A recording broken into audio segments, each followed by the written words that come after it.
Gentlemen, are you familiar with English breakfast? Let Peter and I try to guess it. I want to. We can guess it. Yeah. Beans. Yes. I am confident. Beans. Okay. That's beans cool. are there. Bacon involved? Yes. Probably sausage too, right? Sausage. Is there sausage? I feel like that's the main three. I've been trying again to play Deadlock after uninstalling the game, I think 3 times now. I think this time I'm gonna get it. It's still closed, right? Not only is it invite only, it frequently has over 100k players on Steam, despite requiring an invite to play the game, which I think is ridiculous. That's wild. Yeah. That's Insane. wild. Peter, if there was ever a video that would be perfect for your channel, you could totally do one of your videos in this style of like, how do we fix Overwatch? They just cover up the two? Yeah, It's like, yeah, no, it's too easy. It's too easy. It can't be done. Ashes of Creation. Back in 2016, 2017, a new MMORPG. It came to light that Steven Sharif, he is a very, very questionable character. Steven had participated in multiple of these MLM. They sold this alpha access for $50 fucking, and it was launching with a cash shop. And this was an alpha. Anyway, so I did hit record, so Content Farm episode 29, I guess, so we're almost on episode 30, which is going to be a huge party, as much as Peter's going to hate it, because Peter hates the iterations of 10. He's like, no, not the midlife. Yeah. The midlife crisis of our podcast. It's older than me. Anyway, how have we been, gentlemen? Pretty good. Pretty chill. Still making progress in Sekiro. For everybody out there, I beat Genichiro. It only took me 50 freaking tries. I'm really pumped to talk about it, because it was one of those fights I was sweating by the end of it. So that's been my gamer update of the week. But yeah, life's been pretty good up here. I never killed Genichiro. I think I tried like 5 times, realized that this is not plausible, and then went to like a different part of the map instead. That was my experience. Low-key, shame on FromSoft. I'm just going to tell everybody right now, like, shame on FromSoft for introducing a new mechanic in phase 3 of that encounter. That's the lightning? The lightning bro, never in the whole game do you ever have to lightning parry in midair until the 3rd phase, when they go, just so you know, he has a 1-hit kill move, and if you don't perfectly parry it in the air with this button combination, you die. And I'm like, the tutorial menu comes up, and like, I'm like, whoa, I'm 3rd away through the game. What are you doing? Oh, it's crazy. It is the wrong time to teach people how to lightning parry reversal in midair. Like, it's definitely questionable FromSoft, but I remember seeing that for the first time and being like, yeah, this is beyond my pay grade. This is above my pay grade, FromSoft. I'm gonna back off this for a bit. I'm really full. I just ate an English breakfast. Gentlemen, are you familiar with English breakfast?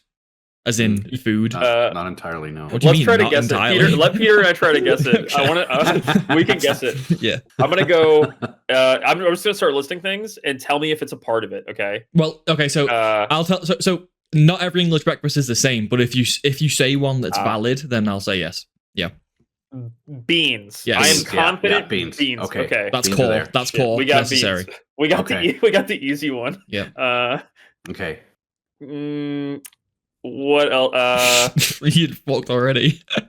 No. Oh, dude, we're so boned. Is bacon involved? Yes. Bacon is also. Okay. I would consider core, like, necessary as Beans, well. Bacon. Probably sausage too, right? Sausage. Sausage? I feel like that's the main 3, but yeah, there's lots more you can have. Yeah. There's one more big one as well. A biscuit? What's a biscuit? Yeah, see, they don't. Oh, shit. No. What have I done? Some kind of like Yorkshire pudding or something, or I don't know. Some freaking like. Holy shit. Damn, dude, I'm embarrassing, bro. We in America, we just eat sugar for bread. We just have cereal and pancakes, bro. Do you know what a Yorkshire pudding is? That's so funny. Oh shit! You just concocted the most cursed English breakfast of all time. Damn it! Oh, dude. So I get where you're going though, because a Yorkshire pudding is part of an English roast dinner. That's why I think that's why it came into your head. So you're along the right lines. Yeah. But you wouldn't have that with like beans. That's not a mix at all. Yorkshire pudding is like a gravy. What would Gordon Ramsay eat for breakfast? What would he eat for breakfast? That's what I'm going for. We got bacon, sausage, and we got beans. You're missing one really big one. Really big one. Is it a meat? Is it a meat or is it like a veg? No, it's not a meat. It's something you would also eat in breakfasts everywhere in the US as well. Really? Yeah. Orange juice? It's not a liquid. Oh. I mean, is it some kind of bread? Is it some kind of potatoes? I don't know. No. So it's eggs. You're missing eggs. Is eggs. Yeah. Okay. Yeah, that's a big one. Damn, y'all have huge breakfasts over there, man. Y'all got gigantic breakfasts. Well, that's not like what people eat every day. It's kind of just like that's like the kind of like a well-known, famous thing. It's like if you're a tourist and you came to the UK, you'd be like, oh, where's the English breakfast? Like that's a big deal, like an English breakfast. But we had a dinner today. That's if you eat it outside of breakfast, it changes name. It becomes what we call an all-day breakfast. That's what like an English breakfast is called in a different time frame. So we had an all-day breakfast for dinner, and ours was beans, bacon, sausage, egg, hash browns. Hash browns are also like highly valid in an English breakfast. Sounds good. What else? That sounds tasty. Did I say eggs? Yeah, eggs. Okay. So you still call an English breakfast an English breakfast in England? Yes. I see. Yeah. Okay. That's just its name. You don't just call it breakfast. No, because breakfast when we say breakfast, we mean anything that you eat in the morning would be breakfast. Yeah. Just giving you shit. Yeah. I want an American dog. Things up. What's like America burger? Let's go. What's like so if I came to the US and I was like, as a tourist, what's like a famous American breakfast? What would it be? Pancakes, eggs, bacon, and then I don't know, waffles or pancakes are pretty high up. 100%. I'd say cereal, but that feels like the corporate speak, whispering in my ear or something. Right. But we have cereal. But yeah, orange juice to drink. That's pretty massive. Pretty massive. I think that's most of it. Clyde, what do you think? That's what I got. Yeah, my brain immediately goes to pancakes with like butter and syrup all over them, and so it's very common for you to have sweet things for breakfast. Sweet food. It is very common. Yeah. Oh, interesting. Yeah, we wouldn't do that. We would not typically do that. I mean, I imagine it's happened. Oh, dude, we got French toast over here. We load up with like sugar and syrup. Dude, we go crazy. Americans go crazy for breakfast. Pop-Tarts and whatever. Yeah. Like breakfast pastries. Like, what the hell? Okay, I'm starting. Pop-Tarts are literally just cardboard covered in suger. Like, it is literally just. Okay. Yeah. I'm starting to see where the stereotypes come from. Yeah, it's pretty bad. What about like, not to turn into a culinary podcast, but what is like outside of breakfast? What's like the most American thing you could eat? And don't say pizza. That's Italian. God damn it! What? That is from Italy. Yeah. It's got to be a burger, right? I mean, it's got to be like a cheeseburger or some kind of burger, or a steak or something. I feel like it's got to be some kind of big hunk of meat. I got bad news for you, sir. A burger is from Hamburg, Germany. Damn no. I don't even know if that's true. I just came up with that on the spot. I don't know. I've been calling them America burgers all my life. I've never called them an America burger, nor will I. An America burger. There was a movement to like call, like, when, I don't know, some political thing happened. They were like, we're not calling them French fries anymore. We're calling them freedom fries. I'm like, come on, man. No one's gonna call them freedom fries, bro. Get off with it. Pretty cringe, yeah. French fries is interesting because we would say. So I mean, to anyone who's familiar with differences between English and US like terminology, this is probably the like repetitive to hear, but the whole chips and fries thing in the UK is very cut and dry, no pun intended, because a chip in the UK is like something that's not thick but thicker than a French fry, and a French fry has to be thin in the UK. Is that the same over there? I'm pretty sure you just call all of them fries. We call them fries, yeah. Chips are usually referred for potato chips kind of stuff. Yeah, those are crisps. So that's why there's the confusion there. Oh, Sean, I've had French fries that would make you die on the spot that are so bad, dude. Like blobs of oily, gross, thinly cut French fries. Dude, we've got some pathetic French fries here. Wow, we have some really, really bad French fries here. Interesting. True. Every now and then you'll find some really good ones though, but usually they're at restaurants and they're big and they're thick and they're like nice and crunchy on the outside and soft and flavorful on the inside. Like it's hard to do a good fry. That's for sure. But it's really easy to do a bad one. And holy shit, are there a lot of bad ones? There's some really bad ones here. There's some really bad French fries here. Yeah. On the topic of being English, I keep seeing this story being posted around. I vented about it in the text chat earlier today because I was like, "What is this story?" And I've seen it been pushed around by some like big Twitter pages and shit. And it's this story that apparently in the UK we've had a record broken, which is that every day in January it rained in the UK. Oh, wow. And that's crazy. But that story title is confusing to me because that could mean so many things. First of all, has there ever been a day in a country, any country, where there wasn't any rain at some point? Because rain isn't just like, it's not like the whole country is raining or the whole country is dry, right? Rains move around in like cloud patterns. So the story is nonsensical to me because I'm pretty sure it's impossible for the entirety of the country to rain for a month straight. I mean, it didn't because I've multiple days in January. For me, it didn't rain. So I don't understand. It may have rained elsewhere, though. Yeah, it may have rained elsewhere, but then, my point is, has there ever been a day in any country where there has been zero rain? Like, is that possible?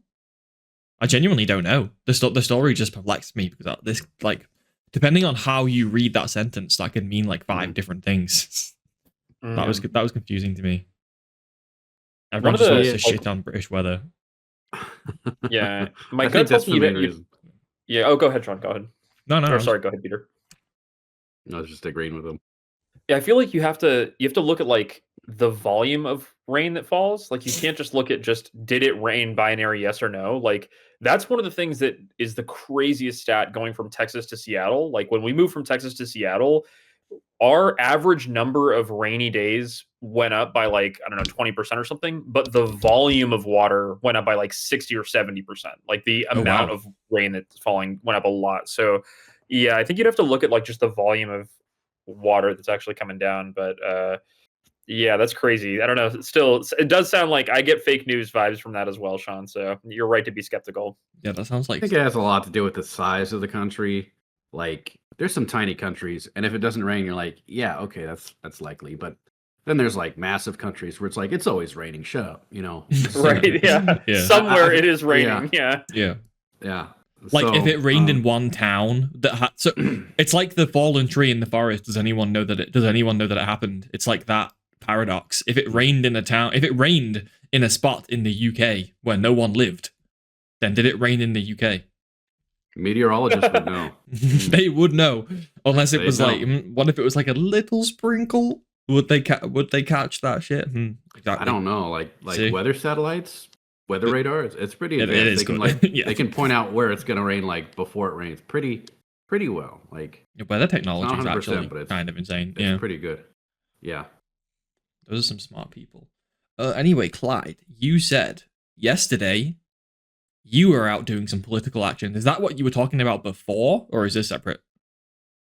It's I was talking about it before, but it's also what we were doing yesterday. Yesterday we were out doing some protesting, and I met the freaking nicest old lady. Her name was Mary. She was like 70 years old. We stood on a street corner holding signs for like about an hour and a half, which is why we had to push our recording. So thank y'all for being flexible, but of course. Just amazing.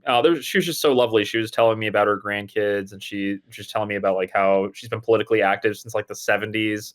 And I was like, at the end of it, I was like, can I give you a hug? Like, I just want to give you a hug and just tell you you're a freaking amazing human being. And she was like, oh, thank you. I'll be your grandma for today. I'm like, oh, you're great.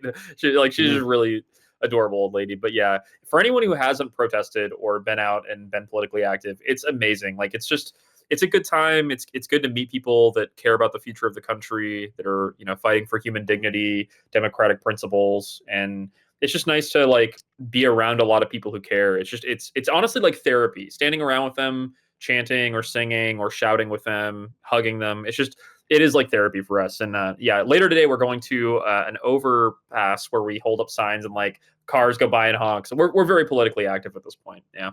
Yeah. I feel like you've contracted an addiction, because since you started, I feel like you've been getting more and more involved. You've been really, really getting into it. Also, this is what you just said about your new old lady friend and stuff. This is kind of the difference between two different angles of political activisms. There's some people out there trying to make enemies on the streets, and then there's people like Clyde and Clyde's sort of circle.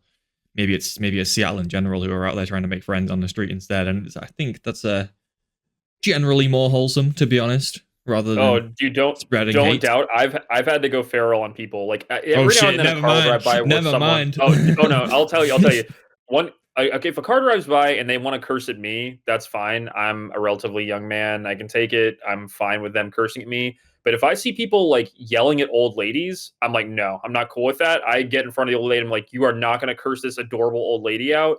Go off with your hateful fascist bullshit. Leave me alone. Like, leave them alone. I'm fine with them if they want to like flip me the bird or be mean to me. That's cool. But the moment you start yelling at old people and start like screaming at old people for their, them standing up for their democratic rights, like no, it's like I don't fly with that at all. And I've had to yell at some people for that. Are they really that nasty to you?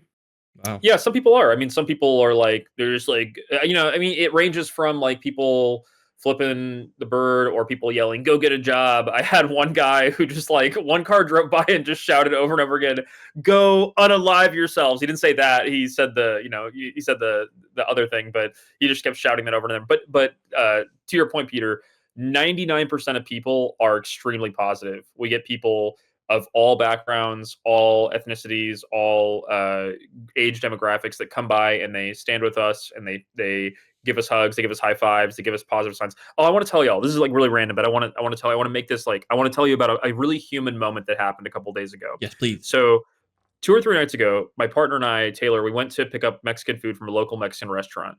And when we went to pick up the food, because I was going in to pick it up, I told the guy behind the counter, I was like, hey man, I want you to tell your owners, please tell them thank you, because I saw y'all posted on Facebook about the protest and standing up for immigrant rights.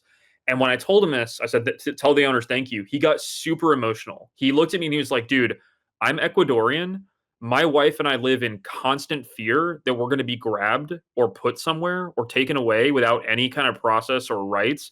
He's like, it means so much for you to say that to us. And I was like, bro, I'm proud of your business. I'm proud of you. I'm proud of people in this country fighting for human dignity.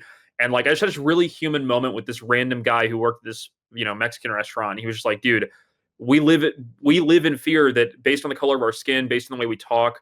He's like, I worry about my kids at school. And I just thought to myself, like, dude, I'm so lucky that I am the ethnicity I am, that I have the ability to stand up and protest and use my voice to demand fair treatment for these people. I'm going to use every freaking waking moment I have for it. So yeah, we're out there, we're protesting, we're making friends. And it's just, I looked at that guy and I was like, dude, you're a good human being. Your owners are good human beings. We're going to keep fighting for justice in this country. And I think no matter what anybody's situation, like everybody, I think agrees that there is a problem with illegal immigration in this country. But the thing that we should also agree on is that there is a right way to go about handling it. There's a way that involves human dignity. There's a way that involves taking care of people. There's a way of giving them due process. And there's a wrong way. And as far as where I'm sitting, like I should not be going into schools. They should not be grabbing kids off the street. They should not be going into hospitals. They should not be going in churches. That is just horrible. Like there's no universe where I'm okay with that. And yeah, that's why we protest so much. We're out there, giving hugs and smiles. And every now and then someone's like, I don't like what you're doing. I'm mad at you. I'm going to vote for Trump. I'm like, cool, dude, whatever. Like, it is what it is. Like we make more friends every day than enemies. So yeah, anybody who's listening to this, if you haven't protested and you're curious, look it up. 50501 is a great resource. Mobilize Us is a great resource. I'll share them with Sean. He can link them in the description if he wants. And yes, of course. Yeah, people are friendly. Most of them are more safe, but yeah, it's one of those things, man. I looked at this Ecuadorian guy and I was like, dude, I don't know anybody from Ecuador. I guess I do now, but I was like, you're not alone, man. I was like, people care about you. They care about your rights. We're going to fight this fight together. And yeah, it sucks. But yeah, we're very politically active these days. It's like I go out and I'm fighting for democracy during the day and, doing work stuff. And then come home at night and play Sekiro and fight my own demon battles in Sekiro. So it is what it is. Well, that's fantastic. I'm really glad the protesting and the activism that you've been doing has had that sort of effect on you. I'm glad it's like mostly positive. Like you said, there is some people who try and put you down, but as long as you're in the right mindset, that can't happen. And also, it proves that you're having an effect and you're being heard, which is better than just sort of willowing in silence, because that way there'll never be a difference made, right? You can only be heard if you make noise. So you are definitely contributing to the good fight over in Seattle. I know the other day we were talking, Sean, and you were like, "Man, I'm ready to defend Greenland if we've gotta." And I'm like, "Bro, I have family members. I have family members who actually want to invade Greenland." And I'm like, "What is wrong with you? Why would we invade this country? We don't need to do this. Like, Greenland isn't a threat to anyone. Like, what are you talking about? It is crazy. The Greenland thing is hilarious. The Greenland thing is so funny. I'm just imagining I volunteer to Greenland, dedicate my life to the country, and Peter's there with his M1 Garand and shit on the front lines for the US, and I've been inscripted into a tank crew somehow. I'm like the cleaner, like the chore boy in the tank, but I wanted to be in the tank crew so bad. Just follow behind it with the broom. Yeah, exactly. So they can't follow it. Yes, exactly. That's exactly how I picture the Greenland conflict going down. Anyway, we joke, but we have no idea what the next month will hold. I'm pretty sure the Greenland thing has been dropped. At least I hope so. I hope, dude. I freaking hope, man. I freaking hope. I really do, dude. I won't be seeing Peter on the battlefield anytime soon. Can you imagine just forgetting about declaring that you're going to take over a country? Yeah, just moving on. Slips behind. It just slips by. Oh yeah, we're going to take over that island country. That was something I didn't get about it. Like it was almost as if there was a little bit of praise for backing down, but I'm like, hold on. He still wanted to. He still genuinely considered doing it for a long time. Did we forget that he genuinely considered doing that and only backed down because of just the overwhelmingly negative backlash? But anyway. I'm sorry, I didn't mean to turn into a political thing, but no, it's okay. I wanted you to get into it for a little while. Should we talk about some game topics, maybe? Oh yeah, you hear about the glitch in Arc Raiders right now? No, tell me. There's something with the quick items where if you do a little exploit, you can get infinite uses of any quick use item. Fuck. And so people are just running around just lobbing trigger nades. Yeah. They're putting like forest full of zip lines, just walls everywhere, and that's very funny. And so apparently the best way to get money is ducks. There's like a rare duck which you can throw, and it's worth like 9K or something. So here, me and my friend it's 2 a.m. We're playing Arc Raiders, and we're just throwing ducks at each other for like 10 minutes at a time. Until that gets fixed, the most efficient way to make money in Arc Raiders is to throw rubber ducks at your friends or at the ground with your friends. Yep. I love that. Piles of ducks, have duck fights. Peter is self-reported. Peter's like, I am guilty of the game glitch. Account banned. Thank you, Embark. It was fun while it lasted. How's Arc Raiders been going? Is that game still like on fire, or what? It's fun. Apparently, it's picked up even more. Like, wow. Okay. It's got momentum, man. It's crazy how many people are. It's been at the top Steam list for quite a while. It has, like a really long time. I thought, like, even not to say that it's like falling off or anything, but even the best games sort of slow down after a few months. But I don't think Arc Raiders is slowing down. If anything, it's probably picking up a little bit more, or at least it ebbs and flows kind of. But that game won't die. I think that's just kind of displays the level of quality in that game. The fact that it's retaining player base is very difficult to do. Like we've seen that so much over the last few years with people trying to make live service games, especially battle royale and extraction shooter. Retaining a player base is the hardest thing ever. A game has to be really special to keep people coming back for like months. That's insane. I can't play a game for like weeks. I'm not fucking months. Yeah.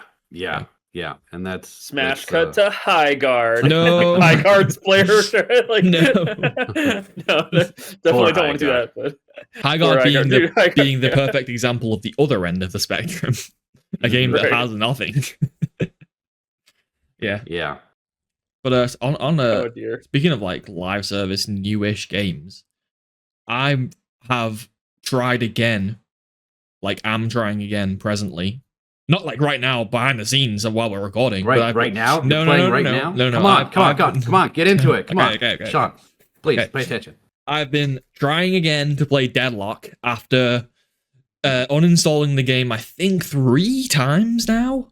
I think I've uninstalled the game 3 times now. It's been 2 for me, yeah. Over the course, how long? I think I started playing it probably like first downloaded it like anywhere between like 6 to 9 months ago. And since then I've uninstalled it at least 2 times. I think 3 because because in its low point, it's probably one of the most frustrating things of all time. But I think this time I'm gonna get it because I feel really good about this one, and one of the main reasons is the friends that I've been playing it with. Like having it on again. I don't know if you play with how many friends you play with, Peter, but like having a team makes such a big difference to the enjoyment level. Yeah. I don't think I've played with more than one friend at a time, and it's always just a vast difference between teams. I don't know how you can do that. One of the most frustrating things is when you die in that game. In just about any other game, I can sit there, I can take a couple seconds, and I'll know why I died. I'll know what I could have done different, and I'll know, oh, this is why it killed me. This is what I should have done. This is what I should do. But in that game, it's just like, what happened? Like, they were immortal, and I melted like butter. Like, is my build garbage? I'll look at his build. I'll look at my build. I'll be like, wait, he was built for damage. I'm built for defense. What's just like my brain can't comprehend. There's so many things going into it. The thing, yeah, it was really frustrating to get into, and like you said, I think at least 2 different times I just uninstalled it. Like, this game isn't for me. Yeah, because it felt like unobtainable to the amount of knowledge in the game. What do you feel about it now? Are you still playing it, or is it currently uninstalled? The new game mode. What is it called? You know what I'm talking about? Yeah, like the team deathmatch. Yeah, the new game mode. I tried that with a friend a couple days ago, and that is way different. Way different. No having to worry about the entire freaking lane and all these different lanes and the whole map layout. It's just a line on a map, and you just duke it out. And the best thing is the upgrades are like roguelite style. So you get a random picking. You only have 3 picks to choose from at a time. 3 out of 9 or something like, at a time or whatever it does.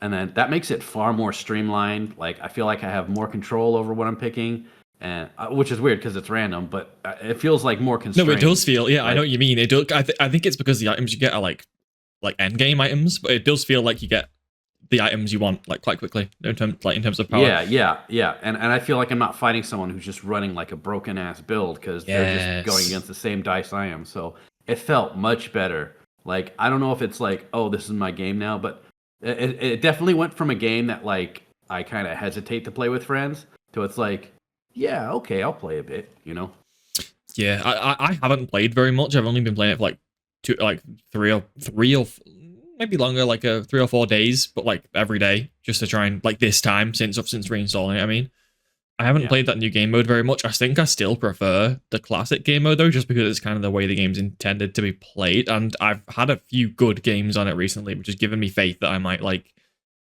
I'm not like a new game mode. It is. I've tried it. I had a few really bad games on it, like where I just got demolished. But then I had a couple of okay games on it, and I was like, all right, this is as long as you pick the right items, this is pretty fun. The good thing about that when you get destroyed is it's just over. Like, I've been in games where like the full game, where it's bad. Just getting railed for like 30 minutes. Like 20 to 30 minutes to lose. It feels like I'm playing like StarCraft all over again. I'm like, this game's over. Why are we here? Yeah. Sounds like Dota. Oh man, Dota's the same way. It's like, with Deadlock? Dota can be a quick loss. Yeah. Or it can be like a slow, agonizing death. I want to ask about Deadlock. It's still closed, right? It's still not open access. I have this in my notes. So it not only is it invite only, it frequently has over 100k players on Steam to fight this, despite requiring an invite to play the game, which I think is ridiculous. That's wild. Yeah, that's insane. Yeah. Like open betas would fight to get numbers like that. Yeah. Yeah. Yes, they would. Which is, it's just like, I really didn't know until I saw that like on an article somewhere, or one of my friends said it. I was like, what? Like, are you joking? Mm-hmm. There's 100K players. That's ridiculous. Can I ask, yeah. Sorry. Does Deadlock currently have a cash shop, or is it just total free to play? It's totally. There's no cash shop currently. Yeah, I haven't There's seen no any microtransactions at all. That's amazing. Let's freaking go. That's freaking like hype, man. I think it's gonna pop off when it actually publicly releases. That's gonna be crazy. I fear that the public release might come with microtransactions. Like, I could see that happening, but we'll see. Yeah. Well, they got to put something in there. There's literally nothing. It's I think I heard my friend saying it'll be a market like other Valve games.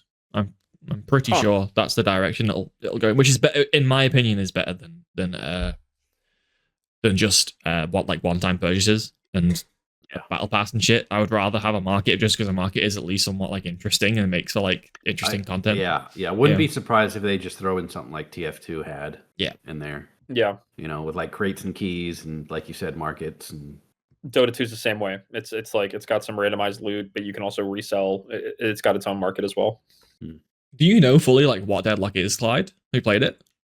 I do actually. I have played it a little bit, okay. But it's one of those games that like the skill ceiling is extremely high. Like I can tell right away. I'm like, not only is there like a huge knowledge base of like what to purchase for builds, where to like position your character, but the movement in the game is super awesome. Like I love the movement. I love like the way that characters move through the air, on the ground, but I am also really bad at it. So like I've only played it a couple times, but what I've played I really enjoyed. But it's one of those games you've got to sink time into, and you get better returns. So much time. So much time. Yeah. It definitely seems interesting. I really I love games that have high technical like skill ceilings. I really like those kinds of games, but I also have to know going in like I want to sink a bunch of time into this. But it definitely has like been on my radar for a while. It's a really interesting game. I mean, I'm lucky in the sense that our group has a friend who's just very good at any like shooting game that we play, Kieran. And not only is he very good at this game, but he's also like a really good coach. So for the last like handful of games I've been playing, he's been coming in lane with me and like just basically like encouraging and explaining and calling out like how to do shit. And that's made such a massive difference. And not only that, but are you aware of how the build browser works, Clyde? I know Peter probably is. Is that a separate menu, like UI from the store menu? So the store, when you buy items, they're normally just laid out like every item in the game. But what you can do is you can go to a build browser, and it will show you builds that other people have made, and and it'll show you like the top rated ones like in the world, like and they'll be labeled, or you can like search in an ID to get one specifically that you've seen online. But you can make them really easily, and not only can you make them, but you can fully annotate the build with text. Like you can create categories of items with a label, and when you hover over every single item, you can annotate the item itself. So Kieran's done that for a few characters for me, and he gave me the code, and he was like, "This is min-max. Just use this, especially if you're new. Like I've annotated everything, so you never have to worry about what to buy." And literally, I hover over every item, and it has a message like, if you're getting repeatedly killed by this character, buy this, or if you're taking spirit damage, buy this, if you're taking like gun damage, buy this, if you don't have much of cash, and if you don't have much cash and you're dying a lot, buy this, like those kinds of annotations. And that has made so much difference, because I feel like my character just gets really good now, because I'm just I basically have someone telling me exactly what to buy, so I don't have to worry about it myself. Dude, let's go, Kieran. Shout out to Kieran. That is sick. That is awesome. Yeah, he's done that for a couple of different characters now, which has just made a world of difference. And can we just appreciate how cool that feature is? That's such an interesting feature. It's pretty awesome. Yeah. It makes it a bit less intimidating. The game is early access still, and that feature is so well polished. Like the way you annotate things and shit is so clean. The whole game in general is just does. It feels you can tell it's like a well-made game. Yeah. It's gonna be surprising to see what it looks like. I'm gonna do a really elegant segue. Are y'all ready for this? It's nice to see a game that's like moving forward. It's moving forward. What if there was a game though that was actually moving backwards, like Overwatch 2 becoming Overwatch 1 again? So that was a terrible segue. I was trying, but that was a pretty random piece of news. Y'all saw that, right? There's like Overwatch 2 is now. So I don't know. I have no idea. A branding nightmare, methinks. They've just decided the brand is getting damaged by the 2. I know they had. Hold on a sec, guys. Yeah, you're okay. okay. Be right back real fast. It's okay. All right, take your time. I know they had an update, which was apparently quite good. I think they actually had a huge player count boost. So whatever happened, I think was very good.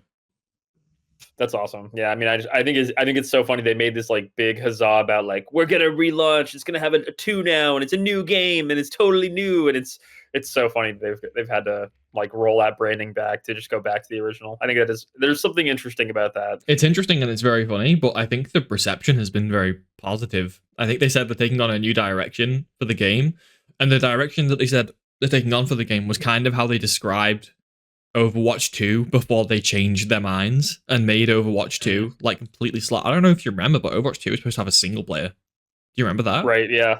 Like PvE content, yeah. No, which sounded terrible. sick. Yeah. That sounded cool. Yeah, it would have been awesome. And people were hyped for it. So when they were like, we're not going to do that, the community was like, what the hell? Like, you sold us on this. Like, it's so bad. That was so bad. Oh, and Overwatch 2, when it came out, it felt like I mean, I'm not big into either of those games, but to me, it either felt exactly the same or maybe a little bit less well balanced. So, yeah. Overwatch 2 for me. Were you the one that showed us the video? It might have been passed around this Discord, or it might have been another friend, but like someone showed us a video of just how bad the hitboxes in Overwatch 2 were, where like you could shoot like nowhere near someone's head and it would still count as like a hit. Was that you that showed us that? I think it was this server. I know the video you're referring to anyway. Yeah, that shit's insane. Weird. Yeah, that shit was insane. Like those hitboxes were out of this world. But yeah, I'm really excited about Deadlock though. Deadlock seems like it'd be pretty cool. I'm curious to see where it goes from here. The fact that it's pulling those numbers and closed, like that's crazy. That's absolutely crazy that it's closed and pulling 100K. Deadlock's great. I hope this time I will successfully give it like a full send, if that makes sense. Because the last few days I played, I never got angry, which was an improvement for me because the game used to make me very angry. But I've just been going in with the attitude of like, this is going to be I'm not going to be good yet. I'm probably not going to be good for like 50 hours at minimum. So I may as well just take every game as a learning experience, because what's the point? Like, what is the expectation? Is the expectation that I'm going to go in and like get loads of kills? That's not realistic. So what's the point of like getting worried about it? What's the point of getting worked up over being good at it if it's not possible? Peter's torso just appeared in the distance. That was so saw funny. That. He came through the red mist. That was pretty dope, actually. Peter, the way you emerged from that red mist was pretty dope this time around. It looked funny. I return. I have spawned. Yeah, that was a horror movie. Like, let's go. Yep. Dude, you were not kidding. You were not kidding, Sean. The freaking numbers are just it's a line going straight up. They really did bring back people by. Yeah, look at that. Wow. I just posted the image in our chat. But yeah, like. It's crazy. It's just the players have jumped dramatically. Wow. Let's freaking go. Yeah, I heard whatever they did, it did. Yeah, the game is doing okay right now. Well, I mean, we'll see how long it lasts. I don't know enough about Overwatch to say like to kind of comment on how to retain that player base. Is that today? It does. It looks. I mean, I just sorted by last week or last 48 hours. But Peter, I was going to say an hour ago. Yeah, that would be. I think, Peter, if there was ever a video that would be perfect for your channel, you could totally do one of your videos in this style of like, how do we fix Overwatch 2? Yes. We just like you could totally do a video. Oh, Peter, your video would crush it on this. That's one. a great video. They just cover up the 2. It's like no, it's too easy. It's too easy. It can't be done. They'll never fall for that. Yeah, something like that. Oh, dude, you could make a pretty funny video about that. They're in a board meeting, and the guy presenting the name change covers up the 2, and everyone in the room just just gasps and like drops their drinks on the floor. They're all like, "Oh my god!" I like to think it's that stupid guy in the room that nobody ever agrees with. He's like, "Guys, Overwatch 2 is a failure. What can you do? Why don't we just go back to Overwatch 1?" They're like, everyone's like, "What are you talking about, kid?" What? Everyone, round of applause. Everyone claps. My God, it's so crazy. It might just work. It's so and crazy. Apparently it did work. Apparently it did. The weird guy in the corner at Blizzard. That's about how easy as it was to add the 2. I mean, they're just like, oh, it's Overwatch 2, by the way. There's a 2 now. And we took it away. Right. And then we said there was going to be a single player, but it's Overwatch 2, so adding a single player wouldn't be in the vein of Overwatch 2. So we've actually chosen to cancel that feature because we know you want more of Overwatch 1, right? So we're just going to do that instead. But yeah, honestly, man, we live in a funny timeline. What a funny timeline for some of these games and their branding. Like it is pretty weird. In my opinion, Deadlock shits on Overwatch. I didn't play much. I played a bit of Overwatch 1 and a bit of Overwatch 2, so I'm not like an expert on Overwatch, but even despite my rage, I've had way more fun on Deadlock just because I think I like the is it are they called MOBAs? I like the MOBA sort of format better than just like heroes battling it out, because I think the MOBA format is less frustrating. Even though, like you said, you do just get shafted for like 30 minutes sometimes. It happens where you get bounced around like a ping pong ball for 30 minutes because you're not allowed to leave the game. But no, I don't know. I like farming and getting souls and getting powerful. I think that's very fun. And I like the builds. I also like Deadlock has like 1 million characters for an early access game. I think I'm just getting to the point now where I can look at the enemies in my lane and identify them, but I'm still iffy because there's so many, and the variety of abilities is fucking crazy.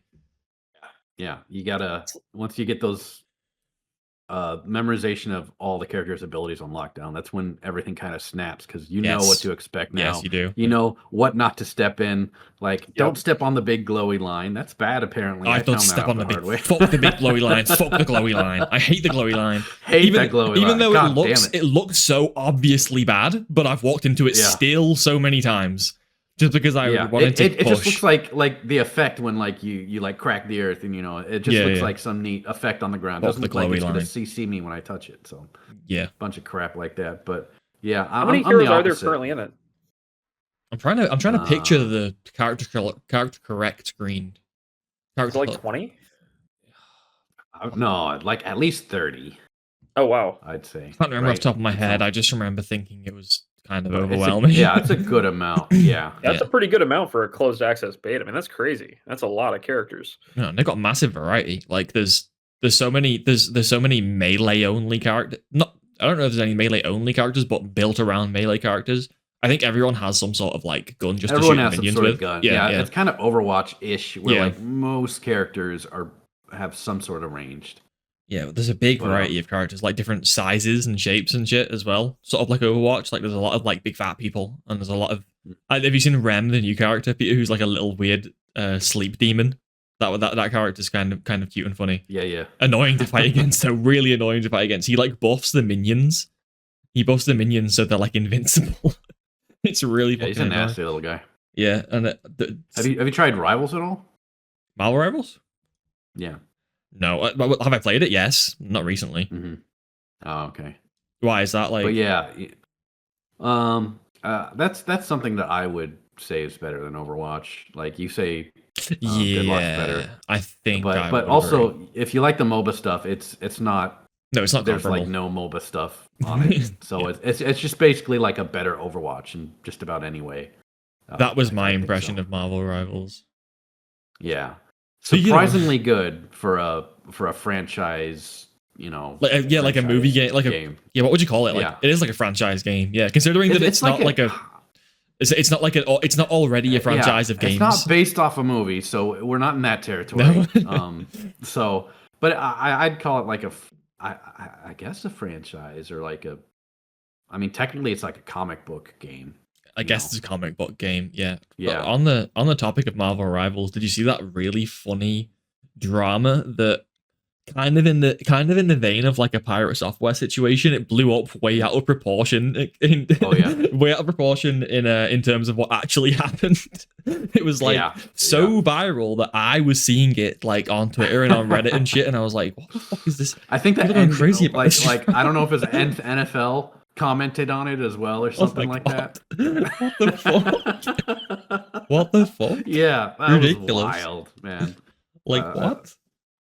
I love Is someone robbing your coat? I think someone just robbed Peter's coat. That's my cat is in my coat, which is on my chair. So he has become a ghost or a demon or whatever it looks like. I don't know how much like you read about it, but what I gathered about the Marvel Rivals drama was that a small streamer or smaller streamer called Kingsman was playing in a tournament, and he got drafted onto this team of ladies who are also streamers. I believe a couple of them were like fairly big Marvel Rivals streamers.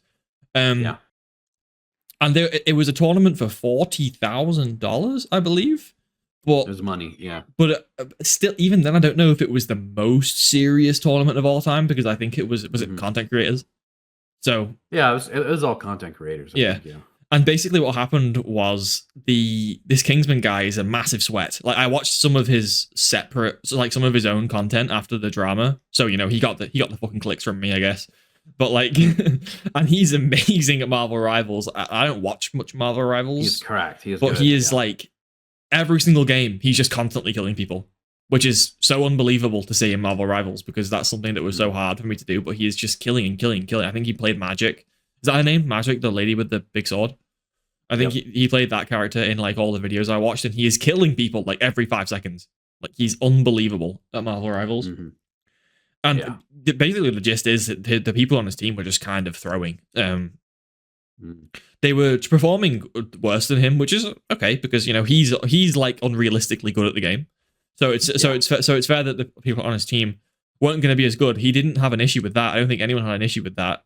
I think the issue came in because he was trying to give the girls advice on, or like, you know, trying to make call outs in terms of like the team form, like the team composition, to try and help things get better. And yeah, it sparked just like a huge controversy, it was dramatic, literally. Like by definition, there was a lot in game. They were like arguing with each other, and it got to a point. Wow. It got to a point where the other players on the team were like deliberately going against his suggestions. Yeah. Mm-hmm. Wow. And then he started to get frustrated with, because he wanted a chance at the prize money, because he wanted it to like pay off college. So there was some like genuine motivation there. Yeah, but then this by itself sounds like a decent drama inside the Marvel Rivals community, but this went so viral. Like it went so unbelievably viral. The video has millions and millions and millions of views of like the whole game, the whole tournament game. Yeah. Render a verdict, Sean. Was he mansplaining a little bit? Was he being rude to these his teammates, or was he being a pretty reasonable person and they just didn't want to hear it? I don't think he was mansplaining, because I mean I've seen the video. I've listened to the video, and he wasn't mansplaining. It sounded like pretty much any comms that I'd hear in like even a comp game with no money on the line. You'd hear people kind of giving suggestions like that. It's really not offensive. And it's weird to take it that way, because like I'll play Deadlock and people like ask me to do stuff or tell me to do stuff, or you know, Counter-Strike or anything like that. It happens all the time. I think so. The fact that was taken, like that it escalated from that point, is kind of odd, considering that it's a prize reward, the cash reward tournament. I think like a player has every right to try and help, you know, to try and give suggestions, to objectively like improve the team composition. Basically what was happening is one of the players at one point was playing, is Widow the sniper? Is Widow like the Widowmaker in she's a sniper in the game. Yep, that makes sense. And so she's one of the lower tier characters too, so she's very difficult to do good with. Yeah, she's like a glass cannon, right?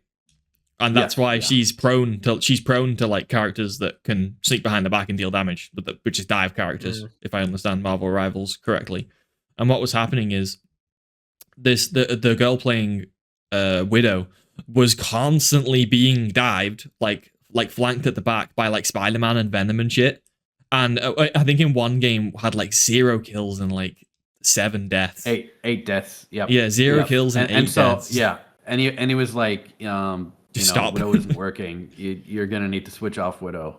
Yeah. He's like being polite as well. But I did eventually things did get heated, but he was as polite. far as Marvel goes, that is like absolute like manners with the queen. Yeah. He was like he was being extremely generous. That's the nicest way you could ever say, like, hey, I think we need to switch things up. You know, like. I mean, 0-8 is a pretty bad score. You're getting dumpstered pretty hard if you're 0-8. I mean, that's pretty bad. I mean, I think if you're going and it's coming from the top scoring guy on the team, so he's like, hey, let me just give you this point of advice. This can help us, and he wasn't talking shit. He was just trying to help. No, he wasn't. You know? He wasn't talking shit. I think that's the most key thing to focus on. If this guy had like an equally bad score, he would have been shit on from. Like even if he was like notoriously good for being a good player, if in this one game, if he had a bad score, I don't doubt for a second that people would be jumping on, oh, you're crappy too, you know, like. But the fact that he was actually like carrying the team and just trying to help, just his scoreboard was ridiculous every game. Yeah, so like it was absolute flex. Yeah, like how do you say no? What is the public's response to this ban? Has the public been on his side, or are they condemning him, or what? I'm curious. What's the reaction been? Amazing question.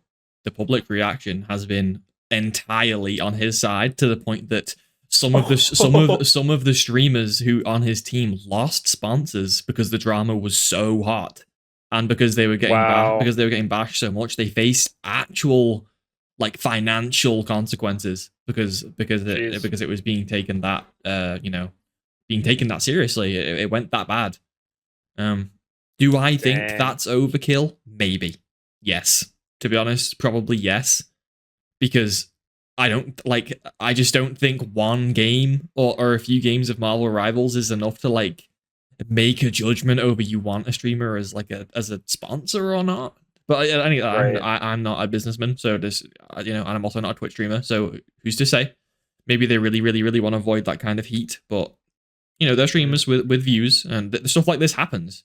This one just happened to get like insanely viral. Well, stuff like this, especially in competitive games, situations like this are not uncommon, because there's especially when some people are having good games, some people are having bad games. There's tension and there's arguments. It happens all the time. Mm-hmm. I am surprised that it went as far as losing sponsors, but I understand why. Yeah. I mean, I'm kind of glad it did, because a lot of times you see these people behaving negatively on streams, and like they don't see any sort of punishment for it, and we all know how Twitch likes to ban people, and they're gone for like a day or a couple days or something. They're back. Right. It's like nothing happened, But just seeing any sort of ramifications for their actions, it's great. And like they didn't just say, oh, fuck you, and that was it. Like they brigaded against them. They all teamed up on him, and then they did. Yeah. I haven't followed it as deeply as I'd like to. I have a couple videos on my watch list that I'm gonna dive into, but apparently there was a lot of doubling down after the fact, where they go on Discord and they just talk shit about him, and then like, so it was even worse offline, and it got really bad, and like I said, just look at the scoreboard. I think he ended that game at like 25-5 or something, like insane. He absolutely just tore it up, and like on his broken back, he's like trying to carry the team. It's like, come on, man. And these people are just talking mad crap about, and like so like the people who actually play the game, who see what's happening, they're calling them out, and rightly so. So unlike some drama where people are getting undeserved hate, like this is like, well, they brought it on themselves. They did bring it on themselves. They doubled down, and then. Well, now they're selling what they reap. One of the best clips going around from something like that, yeah. One of the best clips going around from it is with the Widow thing, because he's been telling the Widow player to get off Widow for a long time, and it gets to a point where there's a clip going around where they're like, where he's like, "Can you I'm begging, just please play a different character to Widow, like just try something else, because it's like having a player down." Is basically what he's saying. And then she replies by saying, like, because you just said all that, I'm gonna continue to play Widow. Like that's the clip that's going around. I'm like, that's just like, you are like deliberately being obtuse and toxic. So that's Like I have to admit, I've done that before, but only when people are really shitty about asking me for it. If somebody goes, "Hey man, let's switch things up. This pick isn't working. I'm like, okay. We're like, hey, do you mind switching to this character? I think it'd be strong, like stronger against blah blah. I'm like, oh, okay. But if they go, dude, you fucking suck. Get off that character. Right. I'll be like, you know what? Suddenly I feel like I'm having fun on this character, right? Like, I could totally see it. But like in a tournament where it's like, dude, we gotta lock in. This isn't working. Let's change something up. And they're not being an asshole about it. Like how are you gonna give them that? Like. Needless to say, I don't think that team won the event, did they? Mm-hmm. And no, I don't think so. I think the fact that it's for money is like one of the bigger parts of it. I feel like if it was like a really friendly, I think your cat like bashed your camera up here. If it was like a really friendly tournament, then this would not be an issue. In fact, if it was a really friendly tournament, I'd even say Kingsman is maybe out of line for constantly like nagging the players to like make changes and shit. If this was a friendly tournament, like no one cares, we're just having fun, then that would be out of line a little bit from Kingsman. But it was a slightly competitive tournament, and there was big money on the line. So he's well within his rights to try and increase his own chances of winning the money, obviously. There's also one other element of this, which is like admittedly not the nicest element to acknowledge, but I think it should be said, which is that if you flip the genders, everyone would see how wrong this is. Like if it was 4 guys making a girl feel bad, everyone would jump on that and go, what are you doing? You're being an asshole. Like y'all are being assholes to this girl just trying to help you win. So I think the gender here is something worth acknowledging and just being like, hey, like just because it's girls beating up on a guy doesn't make it okay. Like it doesn't make it any better, Like I feel like if this was 4 guys being snide and rude to a female player, I think there would be a lot of people talking about it. They'd be like, yo, what is going on? This guy's been canceled, So I think there's an element of that here, but I'm glad that the public saw through it and realized like, hey, like this guy was just trying to help them win. He was communicating respectfully and his team kind of BM'd him. Like I think it's good that people are seeing that. I can see that, yeah. Also, I did just Google to check because I couldn't remember if this was the outcome. But the Kingsman, the player, did actually get kicked from the tournament over the midway through. Yeah, he got kicked from the tournament. I think that's and then he posted his video called his video was titled "I got kicked from a $40,000 Marvel Rivals tournament." Here's the story. That's the one I saw. Yeah. I didn't see the deep dives afterwards. That kind of got into the gritty because he was very matter of fact about it, but and a lot of that stuff came afterwards. That was a bit more vitriol, but yeah, definitely some drama. And yeah, that kind of drama really reminds me of like Pirate Software-esque drama because it seems like it's way disparate. Like the blow up and the how viral it was is very disproportionate to what actually happened. Boo. Oh. It wasn't the noise. It was the fact that it was a foreigner speaking. It was my face. Oh my god! Wow! Clip. A foreigner. If you really want to clip, holy shit! You gotta go, Peter. You should have used the illegal word. Fucking Clyde, it's them illegals. Them illegals. Go and Clyde, protest against Peter now. Activating protesting mode. That'd be so funny. Grandma hating mode activated. So funny. So I guess we're back off break. Peter sent me a message. Like, so this was like a few nights ago, and I was lying in bed. I was sitting in bed like watching TV or something, and then I get like a notification on my phone. It's a message from Peter, and all it reads is 3 words: new pirate software drama. And he leapt out of bed. And in my head I went, yes. But the additional context needed. No, but like there wasn't one. Like, we're not doing pirate software again. Notice I'm saying pirate software as many times as possible for the algorithm.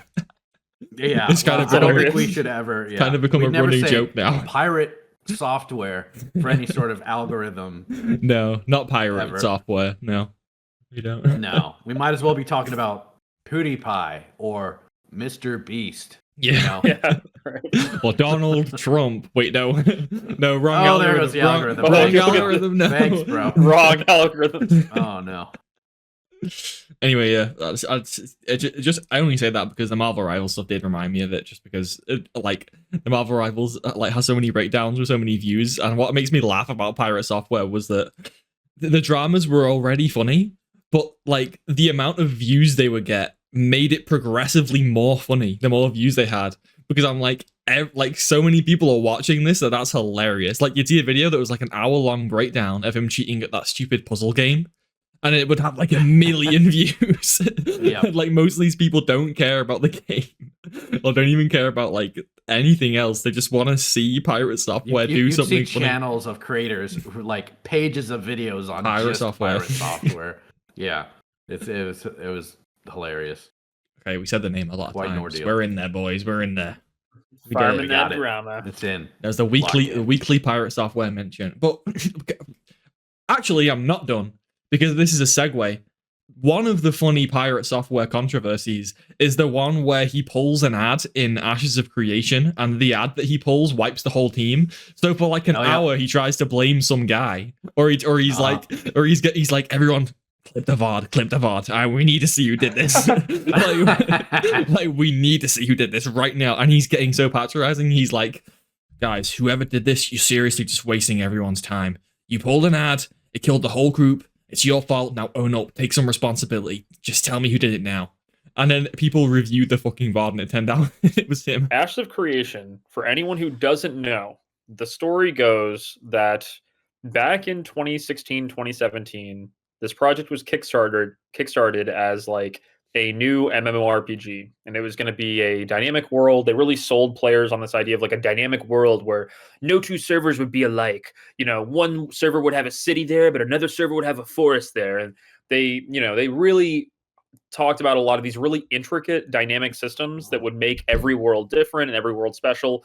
And seemingly they had an all-star cast of developers and community managers and writers, and everything looked cool. Everything looked great. However, after they kickstarted the game, it came to light that the main guy behind it, Steven Sharif, he is a very, very questionable character in the gaming industry. And people have pointed out he has made a lot of his money off of MLM schemes. Like he has been attached to, if you don't know what MLM is, multi-level marketing, basically, they're basically thought of as scams here in America. They're basically like, you recruit 10 people to sell their vitamins, and then you have a bigger upline and you make more money off them selling their vitamins. So then they recruit 10 more people, and it's a pyramid scheme. Yeah, basically a pyramid scheme. It came to light that Steven had participated in multiple of these MLMs. He'd made a lot of money in these MLMs. There were even rumors that he scammed his own mother at one point. Like there was a story about him scamming his own mom out of lots of money. Basically, what the fuck?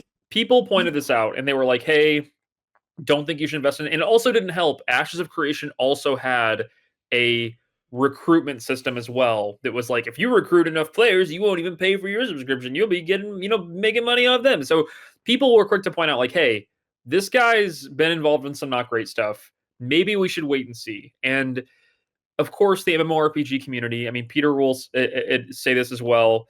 New MMOs don't come out very often. New MMOs are a very rare thing. And the community, the people that don't want to play WoW or don't want to play FF14, they're excited for the potential for a new MMORPG. So a lot of people wanted this project to be successful. They wanted it to be real.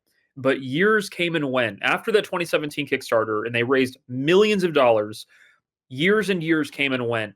And every year they would show off new conceptual art and new things that were part of the game. But the game's state wasn't advancing proportionate to what they were saying behind closed doors and what they were showing in their things. And people would raise the alarm. They go like, hey, man, it's been 3 years, 4 years, 5 years, 7 years now. What is going on here? Why are we not, why is the game not more populated? This all came to a head last year, at the very end of last year, when they announced, okay, we're going to be releasing our next alpha on Steam. We're going to be putting our alpha on Steam. The community went ballistic because they knew that the state the game is in, that Ashes of Creation was in, it was going to get flamed horribly because there wasn't a lot of content. They only had quests up to level 10. The world was basically empty. a lot of the content in the game was basically routine grinding for levels and levels and levels. And people were like, hey, if you release this on Steam, you're going to get flamed and it's going to go to a bad score. But they wanted everybody else on the outside looking in realized they just wanted a quick paycheck. They sold this alpha access for $50 excuse my language, $50, and it was launching with a cash shop. And this was an alpha. So they're launching this game to make a bunch of extra money, make a bunch of extra sales on these microtransactions. People were flaming them. People were unhappy. Like, it's been 8 years, 9 years at this point. What is going on here? And last week, everything exploded when it came out that Steven Sharif had taken out a bunch of loans. He had defaulted on all of his loans. He shut down the studio abruptly. He was not paying anyone. Yeah, everything completely collapsed. The whole MLM completely collapsed, basically. And a lot of the employees immediately released statements saying, hey, I've not been paid. I'm not getting paid. I didn't even know the whole thing was a house of cards. And it's now turned into a giant situation of he said, she said, who knew that there was a house of cards tumbling down, who didn't know. And it's been very tumultuous. And the community, if you go to r/Ashes of Creation, or you go to their Discord, like, people knew this was coming. People could see it from a mile away. But they're still bummed. Like, they're still really depressed because they wanted it to succeed. People wanted the game to be, the successor to a modern MMO. And it just sucks that it all came out this way. But to my eye, Steven Sharif does appear to be a bad actor. I have publicly called for his blacklisting from the games industry. I don't think he should ever be allowed to work in gaming ever again. I think this dude is a total jerk. I think he lied and manipulated people. And, like, I wrote a pretty long post on the sub that got like 400,000 views. Like, I got a lot of attention on my post, and I basically was like, hey, I think the gaming world should have nothing to do with this guy. This guy has been wrapped up in so many bad things. So personally, my feelings are that Steven Sharif, at the very best interpretation, he lied and manipulated a lot of people. And then at the very last second, the statement he released was so ridiculous. He released a statement being like, y'all, I couldn't agree with the direction the board was taking the game in. Mm-hmm. The board of directors were taking this game in a new direction. I didn't want to go that way. So I'm closing the studio. I'm shutting the game down. Thanks for your money. Bye. And then people went to the state of California and they looked up the registration for the company. He is the whole board. He and his wife are the entire board of directors. There's no one else on it. So the dude is just a total manipulator. And people have been saying this for years and years and years and pointing out, like, dude's been, covered in controversy for many years. And it just sucks, man. Like, I want a new MMO. I want MMOs to be successful, but this was not the play. Did I miss anything big, Peter? Had you heard any other controversy about Ashes that you wanted to bring up?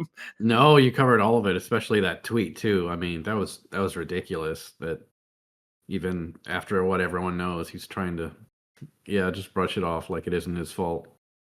Yeah, it sucks. It's terrible. And I mean, Peter knows how hard it is to make MMOs, and it takes so many teams of artists and writers and developers and programmers and coders and all this shit. And it sucks that so many people had so much time wasted, and so many fans had their time wasted, and people backed this thing for thousands of dollars. I will say, anecdotally, one thing that's great is that because it was on Steam is honoring a lot of the refund requests. People have been going in and being like, yo, I put 20 hours into this. I know it's over the 2-hour limit. Will you refund me? A lot of people have been able to push back with Steam, and Steam has been honoring it. So they'll claw back whatever they can. But it sucks, man. It really sucks to see, to see this kind of whole thing unfold the way that it has. I really wish that Steven had just been honest and transparent, but it feels like there's no way to look at his actions here and not feel like the dude just lied to everybody, manipulated everybody. So yeah, I mean, to my eye, definitely feels like the guy's culpable for a lot of things. And I think there will be lawsuits. I think there will likely be lawsuits that come out of this. Hope so, yeah. Interesting. Yeah, it's pretty bad. It's pretty bad. They need to stop that from happening again. It's atrocious. And to think that he would have done it, based on his past on purpose, just to get the money out and just to have collateral for the loans, which it's starting to look like is the case, But before I knew anything about the details, and I just heard that it had done bad, I just felt bad because it was just another MMO down the drain.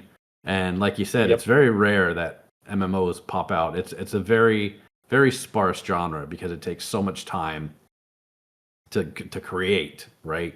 and it's got to be good out the gate, because the only way it's going to go is if it has a massive user base, like you're talking about with service games, Sean. Like, there has to be people playing, and with an MMO, it's even more important. There has to be a user base, because there's no MMO without the M, and so, like, on top of just making a whole lot of content, at the start, then you're gonna need like all these subscribers right off the bat. You're gonna need to keep them in, and you're gonna have to keep making content. Like, it's just a huge investment of time and development and money, and so there's a reason you don't see many of them. So when they do come out, people are really excited, because it kind of stirs up the formula, because the genre has been kind of stale for years, just because it's so hard to make a new entry into it. So there's definitely a lot of excitement when we see it, and it's just so sad to see that another one bit the dust, and not because the game was bad, but just because of just terrible management, man. Like, I will tell you, Peter, you'll know this immediately, but there was one huge red flag 3 or 4 weeks ago when they did their launch to Steam. People noticed immediately that Ashes of Creation's early access had a huge bot problem and a huge hacker problem. People would just geometry hack through the air. People would just bot in mass, thousands of botting accounts. And Intrepid didn't care at all. They weren't taking action on these accounts in mass at the scale they needed to be. And people were like, yo, I reported this account geometry hacking weeks ago, and they're still flying through the air, clipping through the air, and no one's actioning this. If there was ever a red flag that something is wrong at the studio, that's a pretty big red flag, when they don't care to like action user reports of that nature. Like, I mean, as a game master at Blizzard, or as a former game master, those were very, very high priority tickets because they're very high in visibility, and you don't want players, losing confidence in the game. So the fact that they weren't actioning, reports of that nature tells you something was pretty wrong at that company, and it is a big smokescreen. Like, there's a lot of doubt as to how many people knew that this was coming, how many people close to Steven knew that, the whole thing was just being funded by these loans. But yeah, it's hard to know. I will say, personally, and I spoke about this in my thread, which I did eventually delete, but I made a post publicly calling for not just Steven's blacklisting from the industry. I also publicly called for the director of communications, Margaret Crone, to be blacklisted. I just want to be clear. Margaret Crone, up until when I released my statement, and I like made a big thing being like, hey, I think these two people were very visible. They made a lot of promises. They broke a lot of promises. Margaret Crone hadn't said anything. She didn't say anything. The day or two after my post goes super viral, gets hundreds of thousands of views, Margaret Crone then released a statement insisting she didn't know anything about the House of Cards. She's like, hey, I was just the director of communications. I didn't know anything about these loans. I didn't know anything about the game. I don't necessarily believe her completely, but out of respect for her, I did delete my post, or I took my post down, and I said, hey, I'm choosing to believe her when she says this. I'm choosing to give her grace.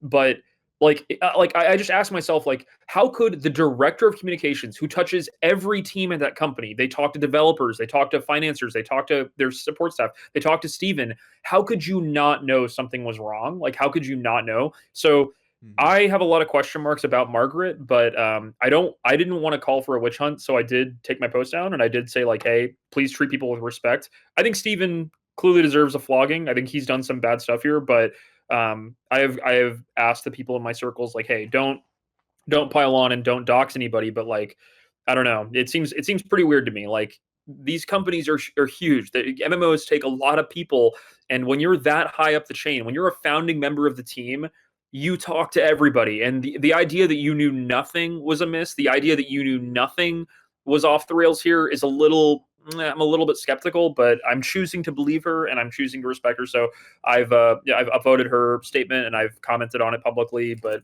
it is very weird. It is definitely a very weird situation. And now everybody's very quick to be like, I didn't know anything. It's all Steven's fault. I didn't know anything. And I'm just like, okay, I don't know who to believe here, but yeah, Steven Sharif, man, shame on that guy. That dude lied and manipulated a lot of people, and I think he's going to get what's coming to him, be it lawsuits or scorn from the community or something. So yeah, just a shame all around, pretty much. I don't think we'll know the details till the lawsuit comes out. Yeah, right. Which is something I often have to remind myself when I read a story about some lawsuit where this and this has been accused of that and that, and it's like, we can look at what's reported and kind of make our opinions, but I usually just try to wait until the lawsuit's over when all the evidence has been brought up and we can see who knew what and what did what and what actually happened, because there's a lot of stuff in the background we don't know, and it's That's like fair. Yeah, even if you do know the facts, it's like if you don't know all the facts, then you can come to strange conclusions, and like That's true. And there's always a context.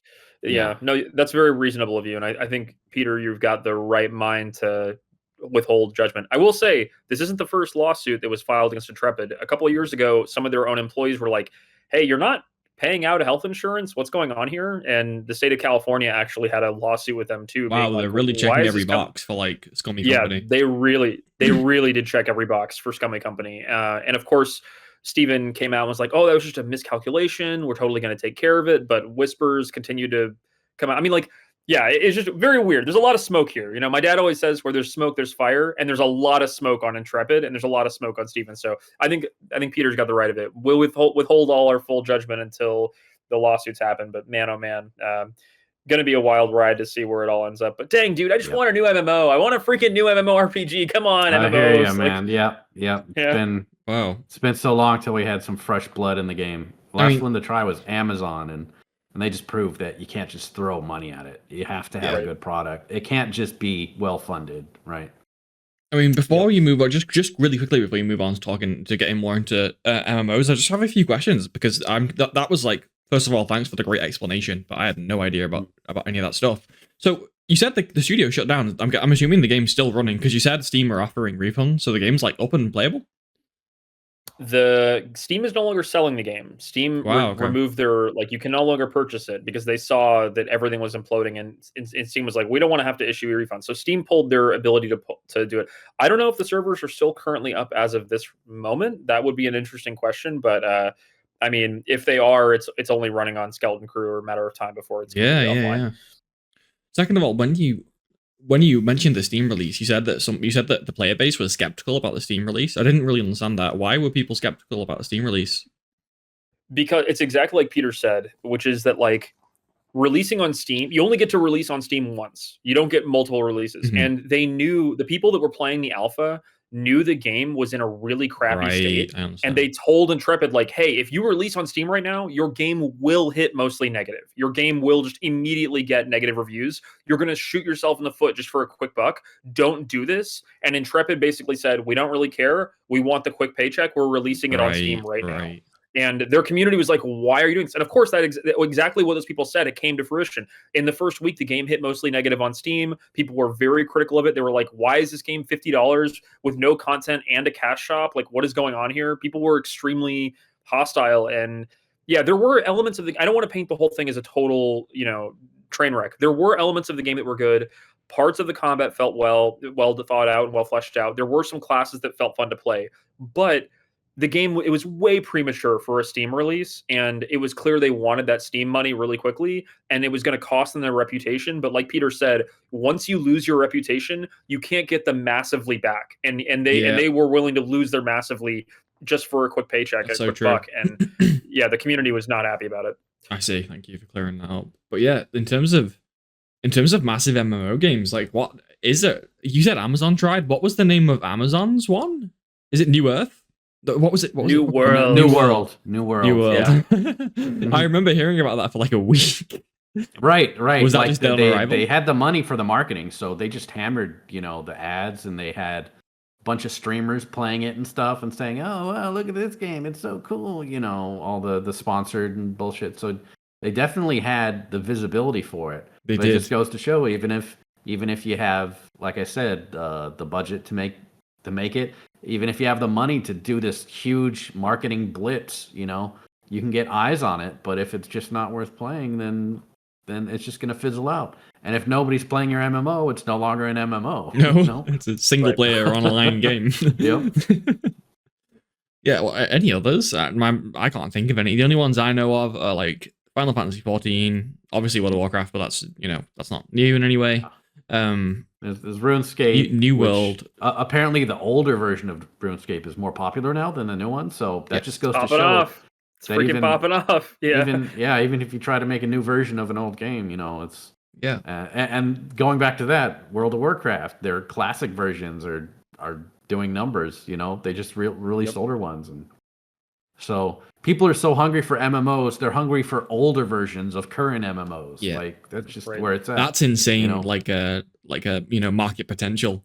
If there's just something about those classic MMOs was hitting so hard that it outperforms like the newer updated versions. Yeah, if someone could bottle that, but yeah, such an undertaking. What do you think it is to be bottled? Because this is something that while I can't put my finger on it, I don't have much experience. I played quite a lot of World of Warcraft back in the day. Never really got like really seriously into it though, because I never had the time. So an interesting piece of input from me is that even though I can't put my finger on why, the Final Fantasy XIV update that happened when the game blew up, that was the lightning in the bottle for me. Like whatever they did in that update. You talking about Realm Reborn? Yeah. Whatever they did then, that was it. Like that was what needs to be in like a new MMO. Like they did it. I can't put my finger on what it is, but it was just, if I had to guess, it's a combination of like the fact that it made so many things that were in World of Warcraft, it made them so much more accessible. It made it very extremely easy to play with friends. To the point where you could play like it had like a story, like actual story campaign, and you could play it like fully with like a huge group. I believe the campaign. Yeah, it had great graphics. I think the big thing was just because it was newer, or at least the update was newer.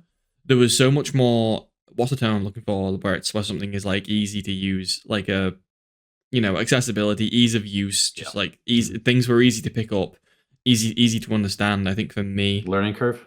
I think for me that might have been it, because the game was still incredibly complicated. Final Fantasy XIV is like a really deep game, but it was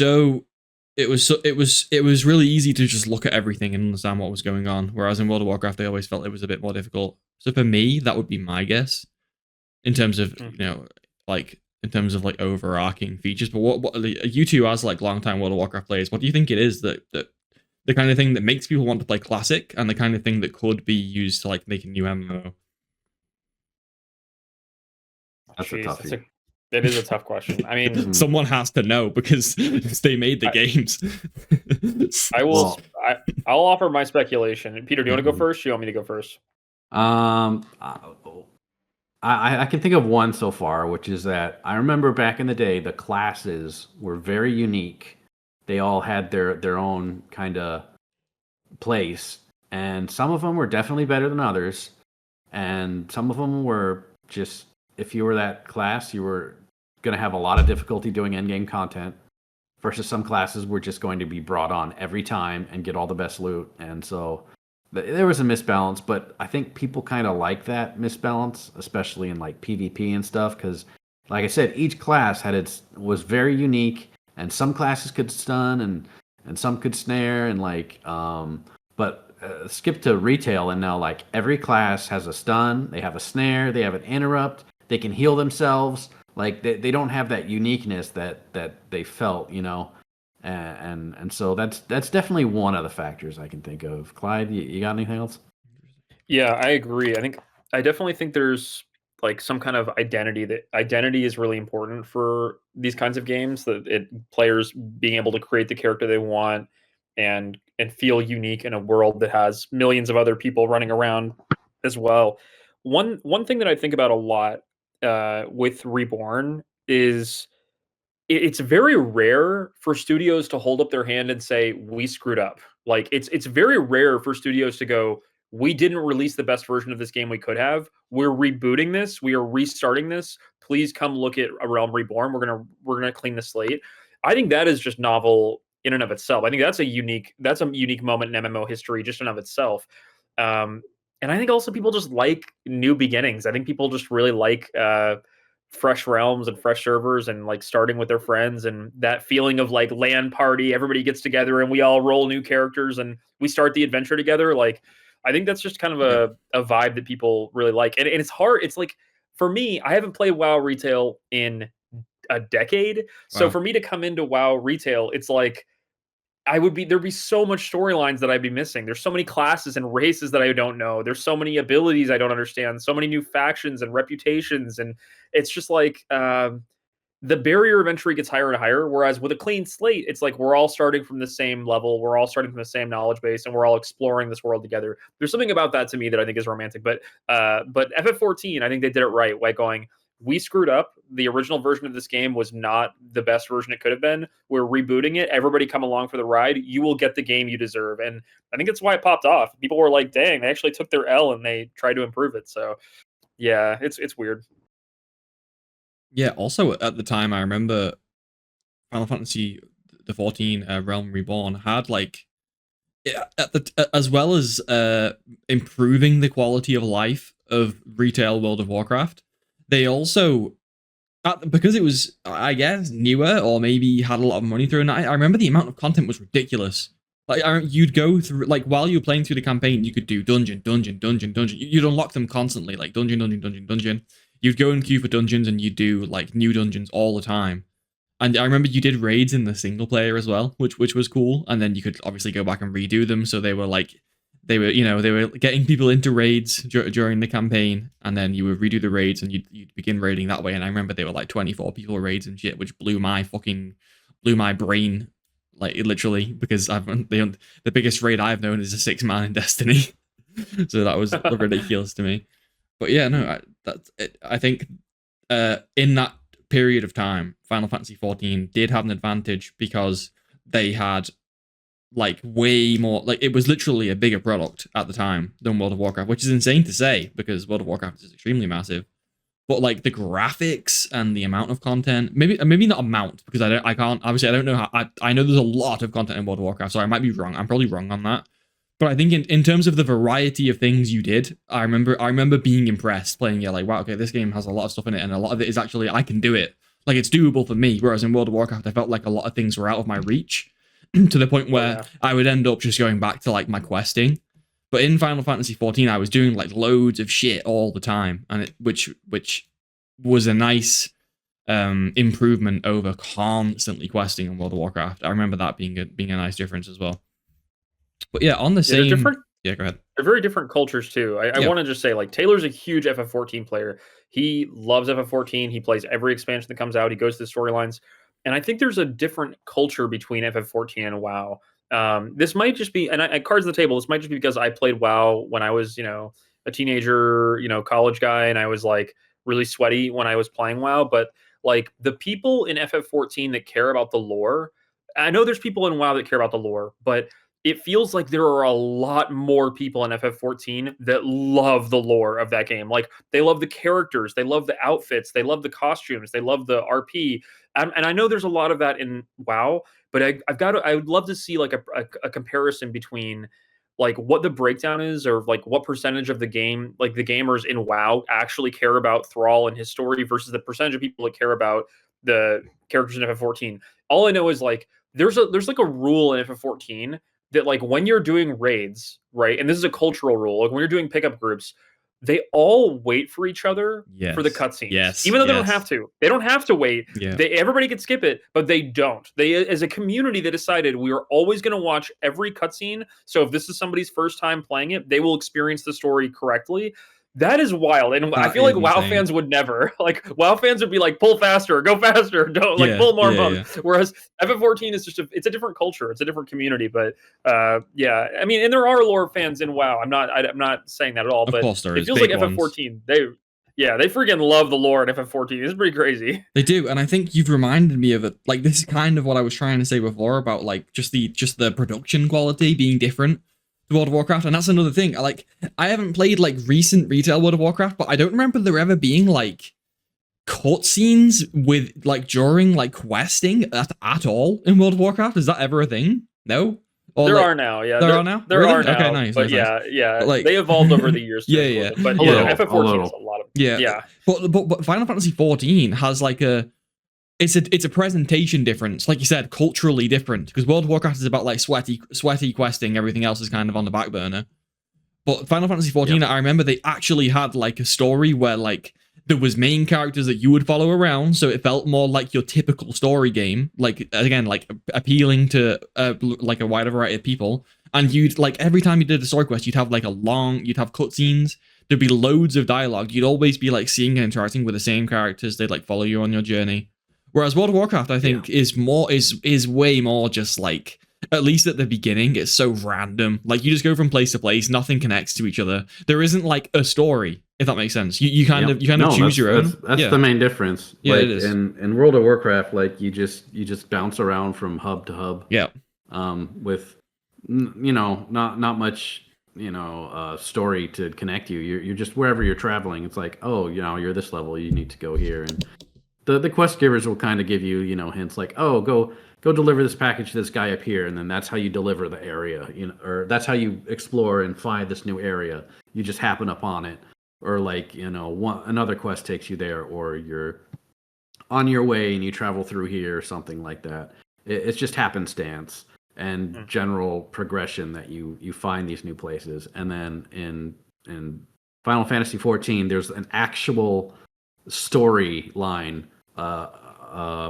main story quest, like a singular one. Yep, that being the key difference. I think that's the official word, is the main story quest for it, and that's something that is required actually for the game. And so as you're going through the main story quest, like you said, it's got characters, it's got story, it's got cutscenes, yada yada yada, and it's leading you from A to B, and it's explaining, and it's got dialogue up the wazoo, and like, so as someone like me, they love it. Those fans love it. Taylor cries listening to the FF14 soundtrack, and he's like, "This is the part in the MSQ where this person dies," and I'm like, "Oh my god!" Like, I don't think I've ever cried at a WoW storyline, but I mean, I've definitely experienced amazing WoW raids and WoW moments, but like, FF14's MSQ has some crazy sequences that like the fans love, and they like pour over and they like cosplay as. It's pretty cool. It's pretty neat. Like, FF14 fans are pretty into their MSQ. It's pretty cool. Yeah, there's definitely a lot more cohesive story. So I think that leads a lot into people caring more about the cinematics and stuff versus, like, I'm someone who just doesn't care about the story. Like, just give me the gameplay. If you have solid gameplay, I grew up when like the instruction books that had like, the princess was captured, go save her. It's like, okay. Right. And either the game was fun or it wasn't, and that's what determined if I played it. And so I kind of kept that mindset, like, shitty story or not, if you got the gameplay, I am there.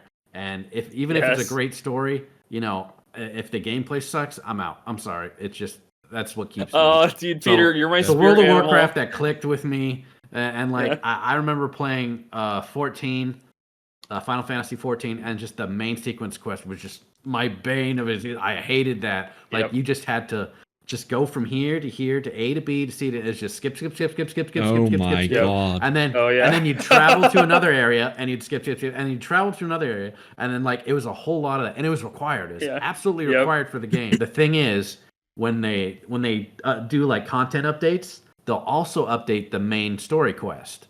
So like, I had a lot of main story quests to do before I even got into the new expansion that I had just bought. So here I am. I jump in the game.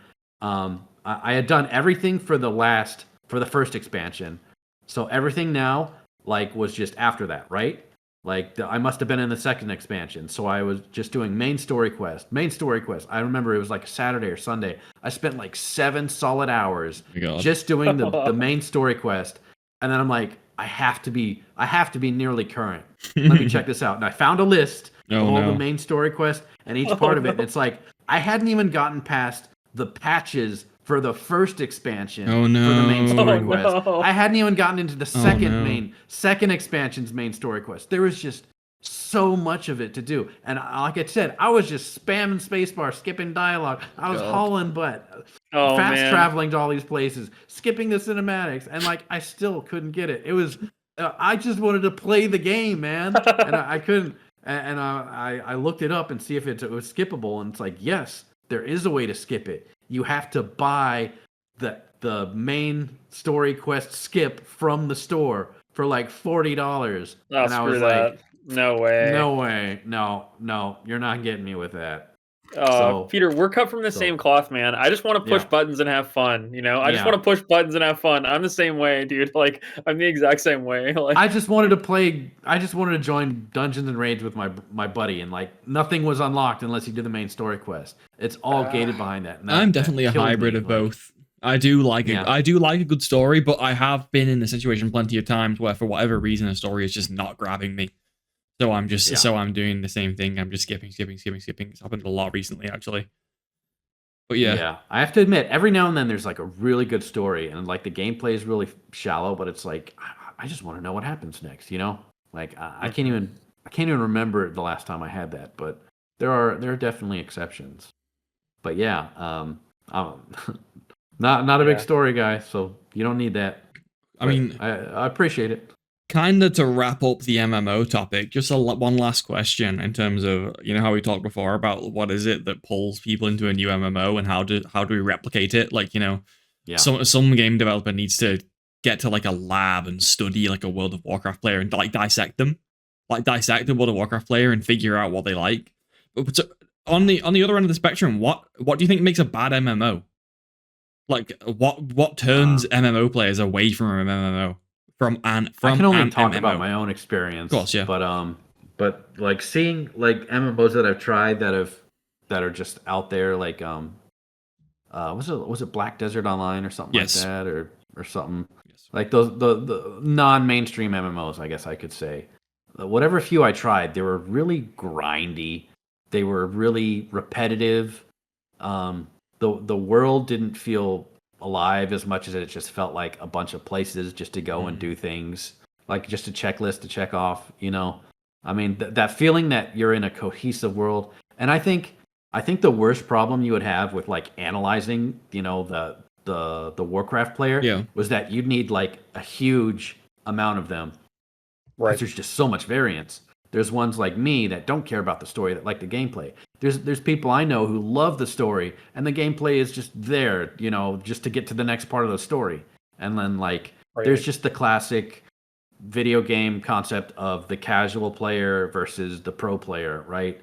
And MMOs are really struggle with like the people who just, the average people who just wants to play the game and enjoy it versus the people who always want to be at the very top, grinding the latest content, getting the best gear, doing it as fast and as efficiently as possible, and you have complaints about the people at the top, about real fine-tuned stuff.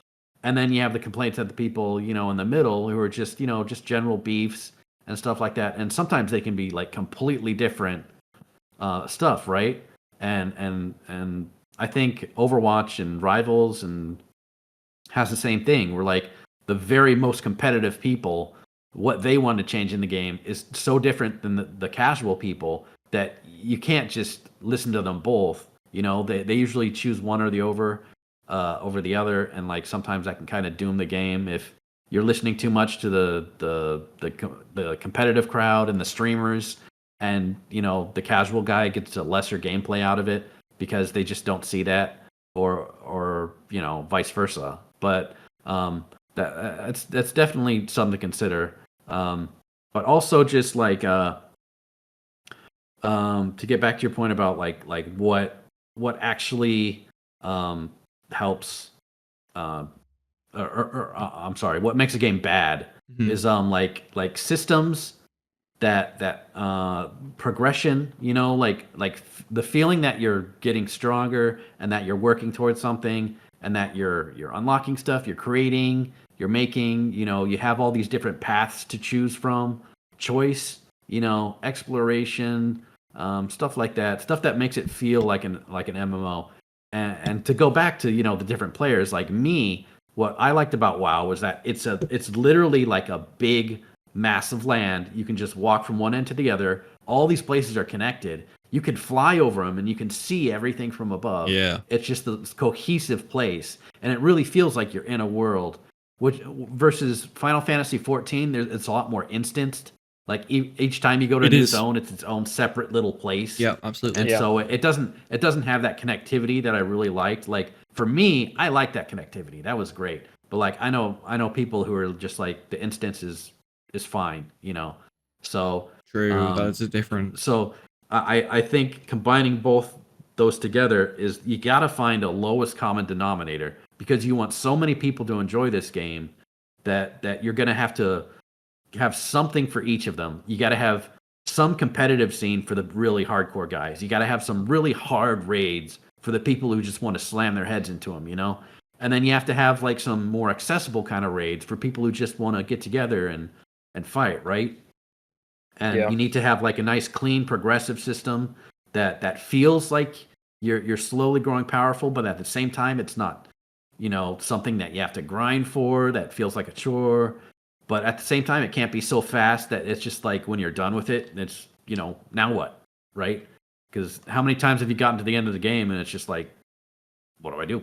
Yep, there's no point, you know. So end game, like I don't know how familiar you are with MMOs, but there's the leveling and then there's the end game. And like 100%. Leveling can be fast, it can be slow, but it's just a completely different experience from the end game, right?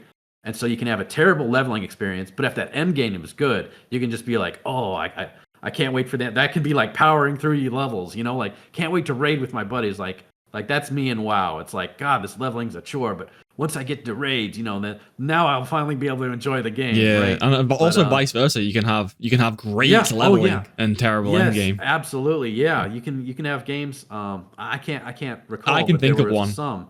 But it's random and it's barely an MMO. The Division games are famous for having like a weekend game. The Division 1, Division 2, but the leveling in those games is basically you just run around playing like a third person story game, which is very fun. And then I believe they have like a couple of raids and shit at the end. And then other than that, you can do like levels that are harder. The Division famously, aside from the Dark Zone. Yeah. I got a great one. Fallout 76. Yes. I remember playing that with my brother, and you just walk around the world, you just explore and stuff, just blow things up, make your base. You know, leveling wasn't terrible, you know? And then you get to end game and there's just nothing. Like there's these parts of the map that gets nuked and there's a big boss there, and like a bunch of people go over and they all just zerg the boss and it dies and like that's it. That's end game. Like it's nothing. It's almost non-existent. It was such a letdown, you know? Yeah. So there's like a balance there between the leveling and even leveling too. It's hard to make that fun because like a lot of times they slow feed you the abilities, you know. So like at the beginning you got like almost nothing. You're just mashing one button, and then near the end now you got like a rotation. You've learned your character and stuff. And sometimes, you know, that's just the right pace to where you feel like you're slowly learning the character. But other times it can just be a grind and you feel like you're just doing the same thing over and over. It's rough, man. And like a lot of ways to address a lot of these different qualms. It's just more content, more systems, deeper systems, and it's just more time, more energy, more thinking, more creativity. It's rough to make a good MMO. I can see why there's so few of them. I have a question. I want to throw a question at both of y'all because I want to know if I'm a boomer here. Okay, I might just be a boomer on this, but I want to hear if this turns y'all off because Sean, the question you threw at us was, what turns us off MMOs? Like, what is the one thing you don't want to see in MMOs? I know for me, and I'm putting this out there. Don't at me in the comments, y'all. I know I'm a boomer. I know I'm old. But for me, one of the things I don't like seeing is actually lewdness. Like, I don't like seeing games that like really sell themselves on cleavage. That's or such like, a good point. I hate that. I hate that. I Final freaking Fantasy hate that. 14 runs into it. Final Fantasy 14 definitely runs into it. I remember it bothering me when I played Realm Reborn. I was like, this is all really cool, but I feel like the game wants me to start masturbating sometimes. Like that's the vibe I'm getting. That's the vibe I'm getting from this game, and that's making me feel weird. Like I don't like it. Yeah, this is. There are a lot of MMOs that fall into this that are just like they market themselves on like really scantily clad dressed women, and I'm like, hey, I feel weird. I'm just like, I don't know. I don't know. Just people tell me all the time. It's not an MMO. They tell me to play Stellar Blade, and I'm like, I can't play Stellar Blade. It is too lewd for my eyeballs. Like if I wouldn't be embarrassed for my parents to walk in while me playing it, like I can't play. I just can't. I know I'm missing out on Stellar Blade. Yeah. I can't. Yeah. Yeah. I do get that. I'd have to admit it doesn't really directly bother me. Because I'm just like, that's Japanese culture, you know, like it is. Whatever. It is. Like, Yeah. I've played video games enough to know that like, okay, this is definitely a Japanese game because that is not battle armor. you know. But whatever, you know, it's a Japanese game. They whatever. But at the same time, when I see an advertisement for a game like on Steam and like they're upfront, their image to try to get me to play the game is just this scantily clad woman just like shoving her breasts in my face. My immediate thought is that game is shit. And they're just trying to sell me on the character on it. Like, 100%, that's just 100%. immediately my first thought is like, that game's gotta suck if this is their. Yeah, exactly. It's like like if that's what they're promoting it with, then they don't have. Then that feels like they're desperate. Like they're literally same vibes as those like those porn games where it's like, oh my lord, must save my mansion. Same vibe. Yeah. Yeah, it is. Oh god, you know, this is getting NSFW real quick. It's fine. It's the same thing as like whenever I don't know if you two run into this either, but when I'm scrolling Netflix or scrolling like Disney Plus or Amazon Prime, and I see a show or a movie, and the only thing they promote it with is like Timothée Chalamet's face, I know that this film probably isn't good, because if you're only marketing a product on the star actor, that means you don't have confidence in like the creativity of the product that you made. And I see it so much. Literally, if you scroll Netflix and just scroll like the top section, you'll see like so many posters where it'll have the name of the show and it'll just be like a huge actor, like a huge A-list actor on the front. And I'm like, that's a bad, for me, that's a red flag in media. That's like a bad sign. Yeah. I got a great example of that. There was this show on, was it Amazon? Yeah, it was on Prime. It was called the Terminal List. It was starring Chris Pratt. Yeah. So I'm like, oh, a Chris Pratt TV show. Okay, whatever. Like, I was with the people who, you know, they saw him doing Mario, and it's like, what are we doing here? You know, and like sure, he did a better job than anyone would have guessed, but still, just I was like, oh, it's a Chris Pratt movie, you know, whatever. But my mom was like, that's actually a really good show. And like we sat down and we watched it because she hadn't seen it in forever, and holy shit, that is an amazing show. You mentioned it last week. Yeah, I remember. Yeah. Like well, that's good. It turned out well. I was just like, wow. And we just sat there. We watched several episodes in a row, and then like throughout the week we had watched, you know, the whole season 1, and it was like, damn, that was good. Like I'm telling my friends about this. Like this is entertaining. Like I didn't think they had any TV shows that were this fun to watch not fun, but like entertaining to watch anymore. But yeah, and so but just like you said, if my mother hadn't said anything, I'd have just seen Chris Pratt's face and I'd been like, this is just some generic whatever, you know, like they're not trying to sell me anything. And so I completely agree with the whole lewdness part of it, where it's just like the less you have to show me, the less I think you have to show, right? Yeah. Can you imagine, like, I know the three of us are at least interested in Crimson Desert coming up. Can you imagine if their promotional image for their game is like lewdness, like geared? Like, I'd be like, dude, your game is probably crap. Like, you don't actually believe in your game if your game is hype. Well, that would change the tone so much as well, because the lewdness, like, as much as, like you said, it can be cultural and it can work. And, you know, I can't tell, like, people in games where things aren't real, like, what they can and can't wear. Like, it's really not that deep.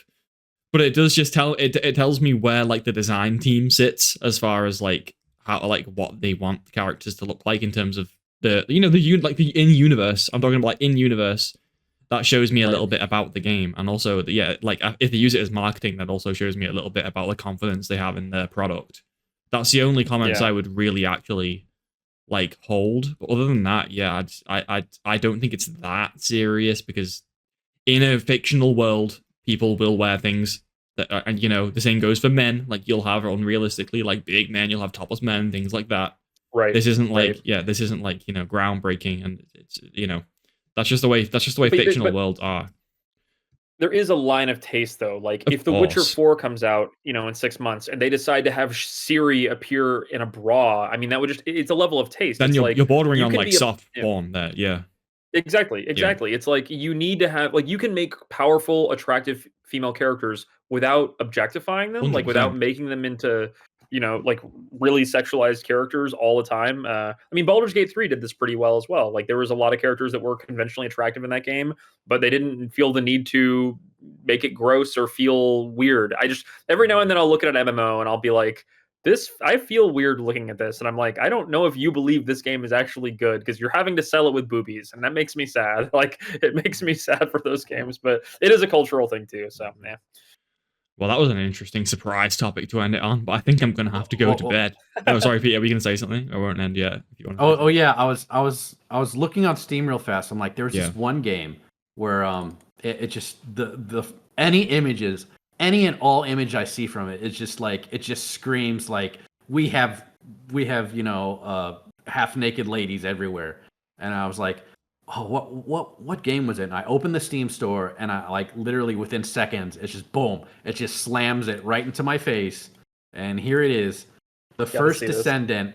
And the actual image it showed me. Oh my God, it's like, come on. That doesn't even make sense how that would work as a costume. But like this is literally the shit that it throws out, and it's like shameless. I've seen that. Absolutely I've shameless. seen that. Like yeah, I saw that same picture today, like as marketing. I think on Twitter, like from the official page, and I was like, and that's just one of them. There's like several of them. Literally, each time I see one, I'm like, I don't want to play this game. Yeah, I saw that and I was like, I'm just not really into that because I don't know. It could be a good game too, but like just seeing shit like that, it's like completely turns me off. Like it's insulting to me that's gonna make me want to click it and not like showing some crazy action exactly or exactly or some interesting like in-universe designs. Right.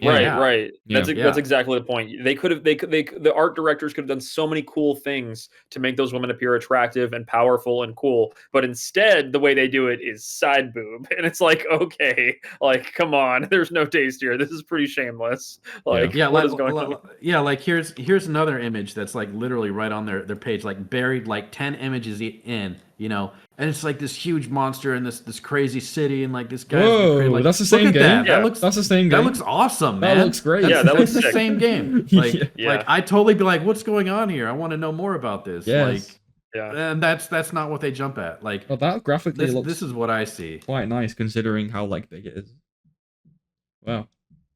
Yeah, that's right. But and yet, like, I feel like if I play this game, then my friends are gonna be like, "Oh, you play First Descendant for the gameplay, huh?" It's like, "Oh no, the gameplay." No, I promise. I promise. Read the articles. Yeah, it's hilarious. Okay. All right. I just wanted to get that out. That was kind of silly. Good. Perhaps I'll put those on screen to put the point across. Hopefully, don't get demonetized. Okay. Well. For an actual game advertisement. For an actual game that's on Steam, demonetize me on YouTube. Fuck you. Yep. All right. Probably has the same ads rolling on YouTube. Yeah, like ad rolling over my video. Okay, I gotta go to bed. It's I've done a lot of fucking exercise and work today, and I'm really tired. I'm running on fumes. Right. We've ran over 2 hours, so yeah, it was a really good chat, gentlemen. It's very nice been speaking to you both again, and I'll see you next week. See you later. See y'all next week. Bye. Okay.